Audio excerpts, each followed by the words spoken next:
Donald Trump just ditched Ukraine, and not for the first time.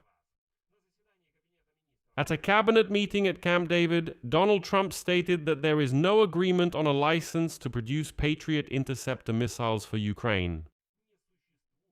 And he allegedly didn't even promise to consider such a possibility. "We didn't agree on that," said Donald Trump.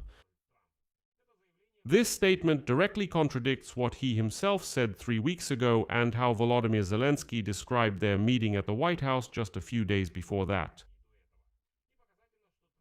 And it's telling that Trump abruptly abandoned this idea after Russia struck an American drone manufacturer in Kiev back on July 26. In this episode, let's break down the entire timeline and why this shift in Trump's position, which hits the most vulnerable spot in Ukraine's defense, is happening right now. My name is Alexei Pechi. Let's discuss this topic together, but before we start, I ask you to subscribe to this channel, like the episode, and don't forget to leave any comment you like. So, Donald Trump stated directly that Ukraine will not receive a license to produce Patriot missiles and that supposedly he never actually promised anything like that, but let's go through everything step by step. Let's start with how it all began. On July 8 at the NATO summit in Ankara, Trump, after an open meeting with Zelensky, publicly promised, and I quote, "We will give them the right to produce Patriot, we will show them how to do it." That's pretty cool, isn't it? By them, he means Ukraine. And then Trump noted, quote, "So he," meaning Zelensky, "won't be able to complain that we're not giving him enough." After that, he literally said, "Make them yourself." Well, in other words, Trump was openly saying on July 8 that yes, we will consider this idea, we will transfer it. Like, Ukraine is always complaining that we're not giving them enough weapons. So here you go, here's a license, make these missiles yourself, as many as you need. However, Trump immediately added, quote, "We haven't informed the company about this yet." Apparently he meant the defense contractors Lockheed Martin and RTX. Who are the ones producing these air defense systems? Well, so Trump publicly stated that he would transfer the license to Ukraine, but at that point he hadn't even asked the companies themselves about it. The Ukrainian side took this as a real political decision, and we know that the most important thing is to cross that political Rubicon. After that, only purely technical matters remain: to come to an agreement, sign the documents, organize production, and so on. The hardest part is always the political aspect. And so Ukrainian officials immediately started working with the Pentagon and American defense companies to determine the scale, location, and industrial requirements of the future project. Kyiv continued to treat this promise as valid until the end of July. Ukraine was already preparing physical sites for launching production right away, and as you remember, the Poles even started trying to get involved, saying, "Listen, let's do this together. Come on, you'll have the license, but production will take place in Poland." By Tuesday, July 29th, Zelensky met with Donald Trump again at the White House. This was separate from the talks on Iran and the Middle East. Following that meeting, Volodymyr Zelensky publicly stated that he and Trump had a good meeting and that they specifically discussed licenses for the production of Patriot interceptors. While in Washington, Zelensky even met with the leadership of Lockheed Martin, the defense giant behind the production of these missile systems. So it all looked as if the political issue had already been resolved. Only the technical details remained. But already on July 30, according to CNBC, Trump said for the first time in an interview with the Financial Times that he was not sure whether he would go through with the transfer to Ukraine. The right to produce this, as he put it, outstanding weapon. Well, the next day, on Friday, July 31, at a cabinet meeting in Kiev, there was already a complete 180-degree turnaround in Trump's rhetoric at Camp David. I'll quote further. "We have to be very careful about allowing someone to build this. We need to be very cautious, but we need to be very careful. So, we didn't agree on this, we're discussing it, but it's a tough thing to give away such technology."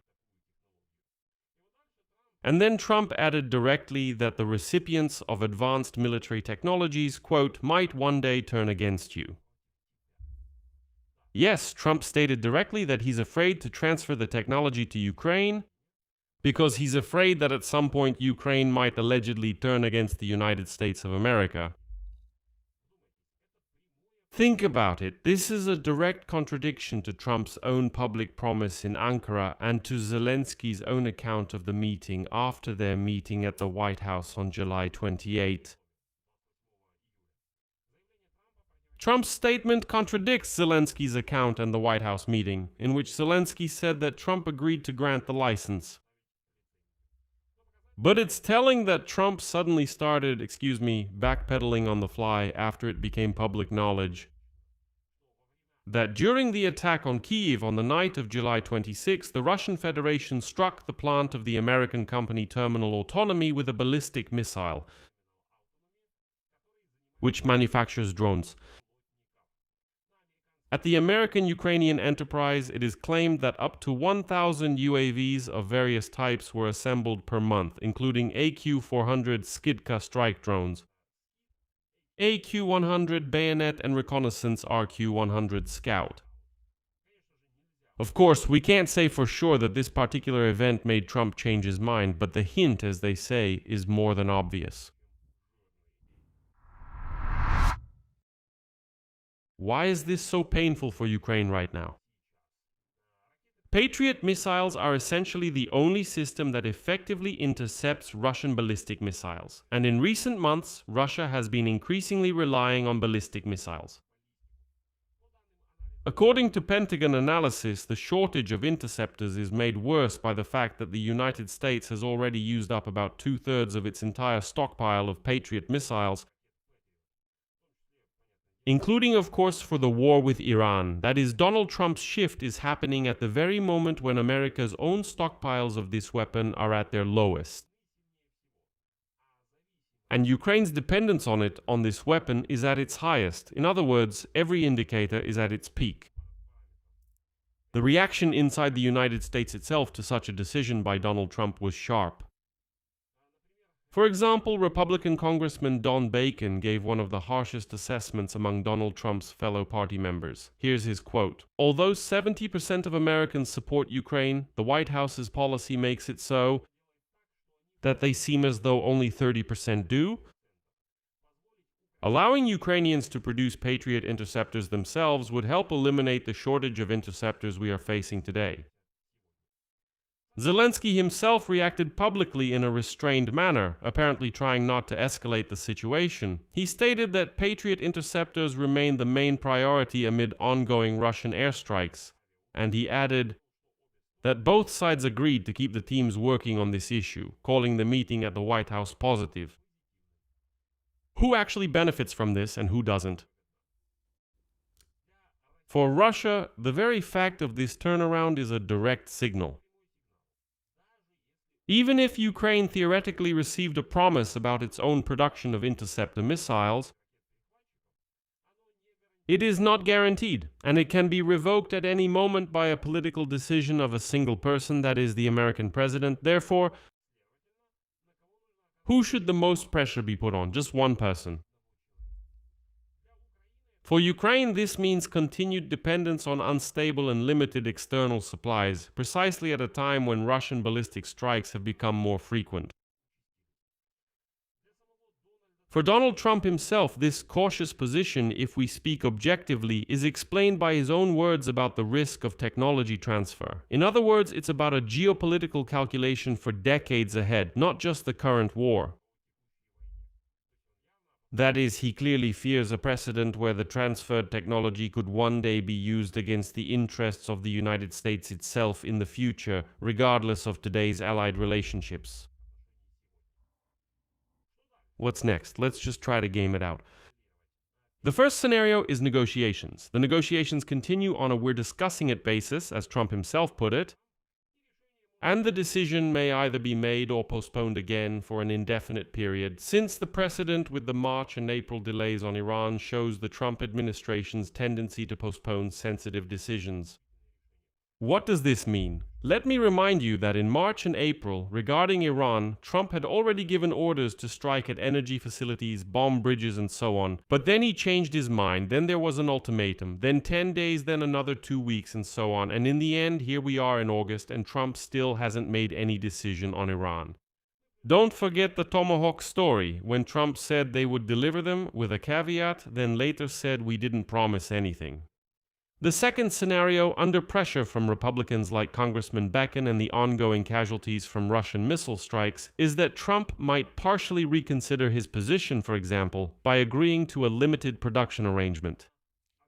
A limited production arrangement under strict American control, meaning not a full license, but let's say a cut-down version of this missile, if you will, a simplified one. There are export versions that are significantly limited in functionality, but they are sufficient to shoot down Russian ballistic missiles. And the third scenario is that Ukraine will continue to look for alternative ways to strengthen its air defense, including developing its own interceptors without waiting for Washington's final decision on air defense. And this, I think, is the most realistic scenario, developing that very Freya air defense system.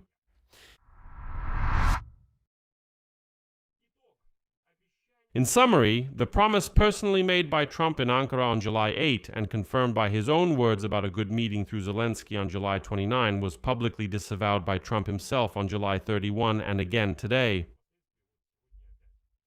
And under the pretext of the technology being too valuable and the risk that the recipient might use this technology against the US.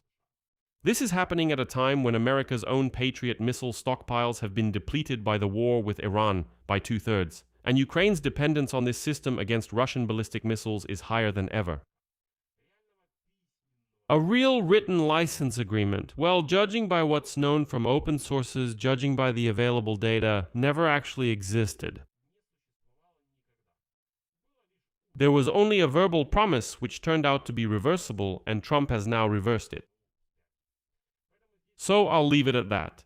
Share your opinions and conclusions in the comments below this episode. Subscribe to the channel, hit the bell, and don't forget to like.